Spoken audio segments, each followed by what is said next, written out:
Menjelang saatnya Tuhan hendak menaikkan Elia ke sorga dalam angin badai, Elia dan Elisa sedang berjalan dari Gilgal. Berkatalah Elia kepada Elisa, "Baiklah, tinggal di sini, sebab Tuhan menyuruh aku ke Betel." Tetapi Elisa menjawab, "Demi Tuhan yang hidup, dan demi hidupmu sendiri, sesungguhnya aku tidak akan meninggalkan engkau." Lalu pergilah mereka ke Betel. Pada waktu itu, keluarlah rombongan nabi yang ada di Betel mendapatkan Elisa. Lalu berkatalah mereka kepadanya, "Sudahkah engkau tahu bahwa pada hari ini Tuhanmu akan diambil daripadamu oleh Tuhan, terangkat ke sorga?" Jawabnya, "Aku juga tahu. Diamlah." Berkatalah Elia kepadanya, "Hai Elisa, baiklah tinggal di sini, sebab Tuhan menyuruh aku ke Yeriko." Tetapi jawabnya, "Demi Tuhan yang hidup, dan demi hidupmu sendiri, sesungguhnya aku tidak akan meninggalkan engkau." Lalu sampailah mereka di Yeriko. Pada waktu itu, mendekatlah rombongan nabi yang ada di Yeriko kepada Elisa serta berkata kepadanya, "Sudahkah engkau tahu bahwa pada hari ini Tuhanmu akan diambil daripadamu oleh Tuhan, terangkat ke sorga?" Jawabnya, "Aku juga tahu. Diamlah." Berkatalah Elia kepadanya, "Baiklah tinggal di sini, sebab Tuhan menyuruh aku ke sungai Yordan." Jawabnya, "Demi Tuhan yang hidup, dan demi hidupmu sendiri, sesungguhnya aku tidak akan meninggalkan engkau." Lalu berjalanlah keduanya. 50 orang dari rombongan nabi itu ikut berjalan, tetapi mereka berdiri memandang dari jauh ketika keduanya berdiri di tepi sungai Yordan. Lalu Elia mengambil jubahnya, digulungnya, dipukulkannya ke atas air itu. Maka terbagilah air itu ke sebelah sini dan ke sebelah sana, sehingga menyeberanglah keduanya dengan berjalan di tanah yang kering. Dan sesudah mereka sampai di seberang, berkatalah Elia kepada Elisa, "Mintalah apa yang hendak kulakukan kepadamu, sebelum aku terangkat daripadamu."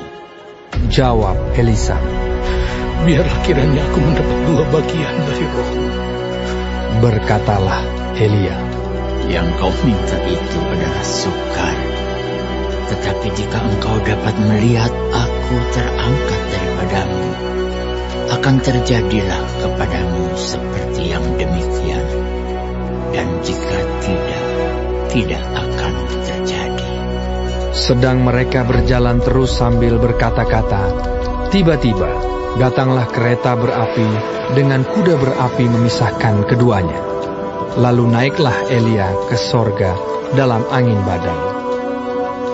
Ketika Elisa melihat itu, maka berteriaklah ia, "Bapakku! Bapakku! Kereta Israel dan orang-orangnya yang berkuda!"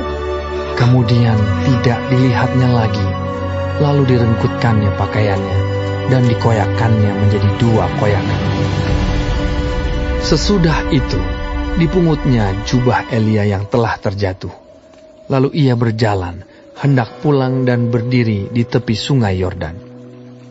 Ia mengambil jubah Elia yang telah terjatuh itu, dipukulkannya ke atas air itu sambil berseru, "Di manakah Tuhan Allah Elia?"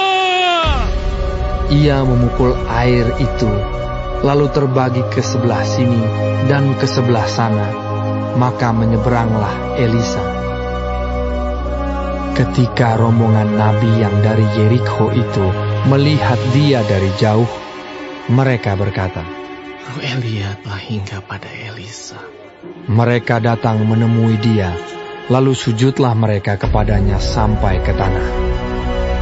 Mereka berkata, "Coba lihat, di antara hamba-hambamu ini ada 50 orang laki-laki, orang-orang tangkas. biar mereka itu pergi mencari Tuhanmu. Jangan-jangan ia diangkat oleh roh Tuhan dan dilemparkannya ke atas salah satu gunung atau ke dalam salah satu lembah. Elisa menjawab, Janganlah suruh pergi. tetapi ketika mereka mendesak-desak dia sampai memalukan, maka berkatalah ia, Suruhlah pergi. mereka menyuruh 50 orang. Orang-orang ini mencari 3 hari lamanya, tetapi tidak bertemu dengan Elia. Ketika mereka kembali kepada Elisa yang masih tinggal di kota Yeriko, berkatalah ia kepada mereka, Bukankah telah kukatakan kepadamu, jangan pergi? Berkatalah penduduk kota itu kepada Elisa, Cobalah lihat, letaknya kota ini baik, seperti Tuanku lihat. Tetapi, airnya tidak baik, dan di negeri ini sering ada keguguran bayi. Jawabnya, Ambillah sebuah pinggan baru bagiku, dan taruhlah garam ke dalamnya. maka mereka membawa pinggan itu kepadanya. Kemudian pergilah ia ke mata air mereka dan melemparkan garam itu ke dalamnya, serta berkata, Beginilah firman Tuhan, telah kusehatkan air ini, maka tidak akan terjadi lagi olehnya kematian atau keguguran bayi. Demikianlah air itu menjadi sehat sampai hari ini, sesuai dengan firman yang telah disampaikan Elisa. Elisa pergi dari sana ke Betel, dan sedang ia mendaki, maka keluarlah anak-anak dari kota itu, lalu mencemoohkan dia serta berseru kepadanya.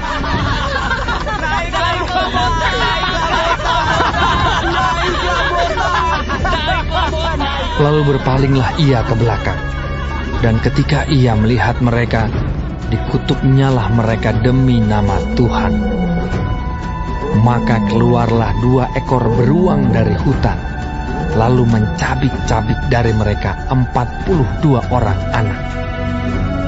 Dari sana pergilah ia ke Gunung Karmel, dan dari sana pula kembalilah ia ke Samaria.